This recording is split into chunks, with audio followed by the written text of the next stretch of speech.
এই পাখিটা একবার যখন শূন্যে উড়াল দিতে শুরু করে টানা 8 মাস উড়ন্ত অবস্থায় শূন্যে থাকে। হোমা বার্ড নামে একটা পাখি আছে, যে পাখি উড়ন্ত অবস্থায় ডিম পেড়ে দেয়, আর ওই ডিম জমিনে পড়ার আগেই ডিম ফুটে বাচ্চা বের হয়ে ওই বাচ্চা উঠতে শুরু করে দেয়। মানুষগুলো কি পাখির দিকে তাকায় না? আওয়ালাম ইয়ারাউ ইলা তাইর ফাওকাহুম সাফাতিন ওয়া ইয়াকবিদনা, যেই পাখিগুলো ডানা মেলে বেড়ায় আবার ডানা ঝাপটায়, পাখির দিকে যদি কেউ নজর করে তাকায়, পাখি নিয়ে যদি গবেষণা করে, ও আর জীবনে নাস্তিক থাকতে পারে? কত ধরনের পাখি যে আল্লাহ বানালেন, আপনি অবাক হয়ে যাবেন। আর কত জায়গায় যে আল্লাহ কোরআনে পাখির কথা বলে পাখির নিদর্শন দিয়ে আমাদের মস্তিষ্কের জট খুলতে চেয়েছেন, আপনি অবাক হয়ে যাবেন। হাজার রকমের পাখি মহাবিশ্বে তৈরি করেছে কে? পাখির দিকে তাকালে আপনি বুঝবেন পাখির একজন মালিক, পাখির একজন রব আছে না নাই? আলপিন সুইফট নামে আল্লাহ একটা পাখি বানিয়েছেন, সাউথ ইউরোপে পাওয়া যায়। এটাকে তারা বলে সুইফট বার্ড। এই পাখিটা একবার যখন শূন্যে উড়াল দিতে শুরু করে টানা 8 মাস উড়ন্ত অবস্থায় শূন্যে থাকে, আবার জমিনে নেমে আসলে কাজ সেরে আবার উড়াল দিলে আবার 8 মাস। হামিং বার্ড নামে একটা পাখি আছে নর্থ আমেরিকাতে, নাম শুনে থাকবেন। পৃথিবীর সবচেয়ে ছোট্ট পাখি। এটার প্রাপ্ত বয়স যখন হয় মাত্র 3 ইঞ্চি এটার সাইজ হয়। এই পাখিটা পৃথিবীর সব পাখি সামনের দিকে উড়ে। এই পাখি সামনে যেমনি উড়ে, অ্যাট দ্য সেম টাইম পিছনের দিকে উঠতে পারে। এই পাখিটা তার প্রতি সেকেন্ডে ডানা ঝাপটায় 80 বার।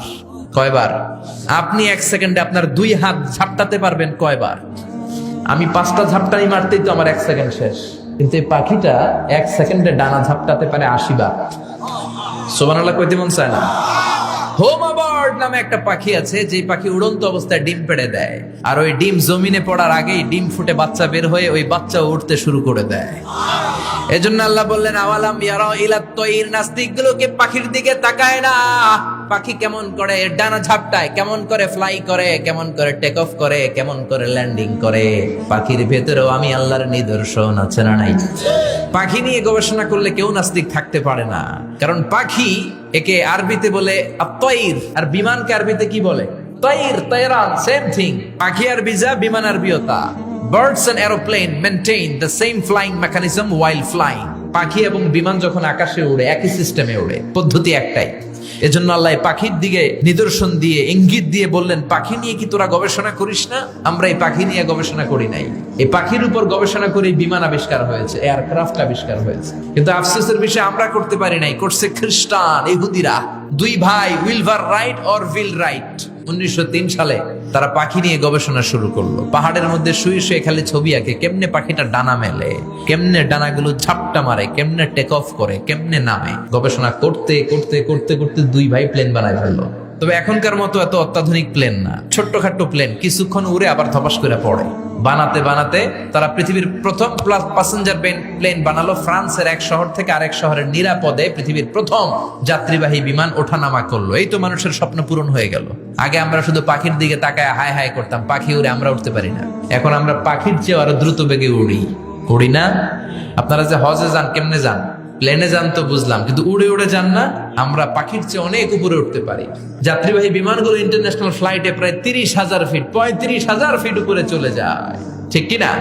এই পাখি নিয়ে গবেষণা করে তারা বিমান বানিয়ে ফেললো। এখন মানুষ রকেট দিয়ে মহাশূন্যে চলে যায়, চাঁদে চলে যায়, মঙ্গল গ্রহে চলে যায়। এই বিমান আবিষ্কারের আগ পর্যন্ত পৃথিবীর সব দেশের ছিল শুধু সেনাবাহিনী আর নৌবাহিনী। যখনই বিমান আবিষ্কার হলো, এবার শুরু হইলো বিমান বাহিনী, এয়ারফোর্স, মিলিটারি। এখন ড্রোন হামলা করে, মিসাইল হামলা করে, ব্যালিস্টিক ক্ষেপণাস্ত্র দিয়ে হামলা করে। এখন অ্যাটম বোমা দিয়ে জাপানের হিরোশিমা নাগাসাকিতে লিটল বয় আর ফ্যাটম্যান নামে 2টা বোমা আমেরিকা মেরে পুরো জাপানকে শেষ করে দিয়েছিল। চিল্লা এখন, ঠিক কিনা? এখন পাইলট ছাড়াও রোবট দিয়ে বিমান চালায়, এরকম আছে না নাই? এজন্য আল্লাহ বললেন আওয়ালাম ইয়ারাউ ইলা তাইরি ফাওকাহুম সাফাতিন ওয়া ইয়াকবিদ মা ইউমসিকুহুন্না ইল্লার রহমান ইন্নাহু বিকুল্লি শাইইন বাসীর। ওরা কি পাখির দিকে তাকায় না? পাখির মধ্যেও আমি আল্লাহর নিদর্শন আছে না নাই? আছে না নাই? এজন্য গবেষণা করতে হবে। আমাদের কোনো রিসার্চ নাই, গবেষণা নাই। গোটা বিশ্বে মুসলমানরা নির্যাতিত, কারণ আমাদের গবেষণা নাই। আমরা কথা বলি বেশি, কাজ করি কম। চিল্লা এখন, ঠিক কিনা? আল্লাহ বললেন গবেষণায় ডুব দে। কোরআনের ভেতরে গোটা বিশ্বের সব সফলতাকে ঢুকিয়ে দিয়েছে কে? এবার হিন্দুরা ইন্দ্রদেবের কাছে চায়, ওদের ধর্ম মত অনুযায়ী ইন্দ্র দেবতা পানি দেয়। আমরা বলি ইন্দ্র পানি দিতে পারে না, বৈশাখীও পানি দিতে পারে না, পৃথিবীর কেউ এক ফোঁটাও পানি দিতে পারে না। পানি, বৃষ্টি, মেঘ দেয়ার মালিক কে? জোরে বলেন। আল্লাহ বললেন, গোলাম এই পানি থেকে তোদেরকে আমি বানালাম। ওয়াজআলনা মিনাল মাই কুল্লা শাইইন হাই আফালা ইউমিনুন। আমি আল্লাহ পানি থেকে পৃথিবীর সব কিছুকে বানিয়েছি। কার কথা? ১৫০০ বছর আগে আল্লাহ কোরআনে জানালেন পৃথিবীতে যত প্রাণী আছে আল্লাহ বানালেন পানি থেকে। পানি নাই তো প্রাণ নাই, চাঁদে পানি নাই তো প্রাণ নাই, মঙ্গলে পানি নাই তো প্রাণ নাই, পৃথিবীতে পানি আছে, প্রাণও। বিজ্ঞানীরাও তাই বলে, ওরা বলে পৃথিবীর প্রথম প্রাণ এসেছে নাকি পানি থেকে। ওরা নাম দিয়েছে অ্যামিবা। কি নাম শুনেন নাই? It's a very small unicellular organism in the world. পৃথিবীর সবচেয়ে ছোট জীবাশ্ম কণা ওরা পেয়েছে। ওরা বলে এটা পানি থেকে এসেছে। তারপরে এসেছে জুপ্লাঙ্কটন, ফাইটোপ্লাঙ্কটন, ব্যাকটেরিয়া প্লাঙ্কটন, এভাবে বিভিন্ন স্পিসিস গুলো, সৃষ্টির প্রজাতিগুলো ডেভেলপ করেছে। ওরা স্বীকার করেছে মহাবিশ্বের সব প্রাণী এসেছে পানি থেকে। চিল্লা এখন ঠিক কিনা? আবার আল্লাহ বললেন এই পানির মধ্যে আমি নিয়ামত দিলাম। কোথাও দিলাম লোনা পানি, কোথাও দিলাম মিঠা পানি। আবার সাগরের মধ্যে লোনা পানি একদিকে চলে যায়, মিঠা পানি আরেক দিকে চলে যায়, দুইটা একসাথে থাকে কিন্তু মিশে না। আছে না নাই? মারাজাল বাহরাইনি ইয়ালতাকিয়ানি বাইনাহুমা বারযাখুন লা ইয়াবগিয়ান ফাবিআইয়ি আলাই রাব্বিকুমা তুকাযযিবান। দুই দরিয়া আমি বইয়ে দিলাম। এক দরিয়ার পানি একটু স্পষ্ট স্ফটিক স্বচ্ছ, আর একটা একটু ঘোলাটে, আর একটা কালো। দুইটা সাগর একসাথে লেগে আছে কিন্তু একটার পানি আর একটার সাথে মিশে না। মাঝখানে অদৃশ্য দেয়াল দিয়ে রাখলো কে? আবার বাংলার জমিনে শত শত নদী আল্লাহ দিলেন, মিঠা পানির নদী। আমাদের নদীগুলা যদি লোনা পানির নদী হতো, আমাদের ফলমূল গুলা, গাছ গুলা বাঁচতো নাকি? মিঠা পানির নদী দিয়ে আমাদেরকে ধন্য করলো কে?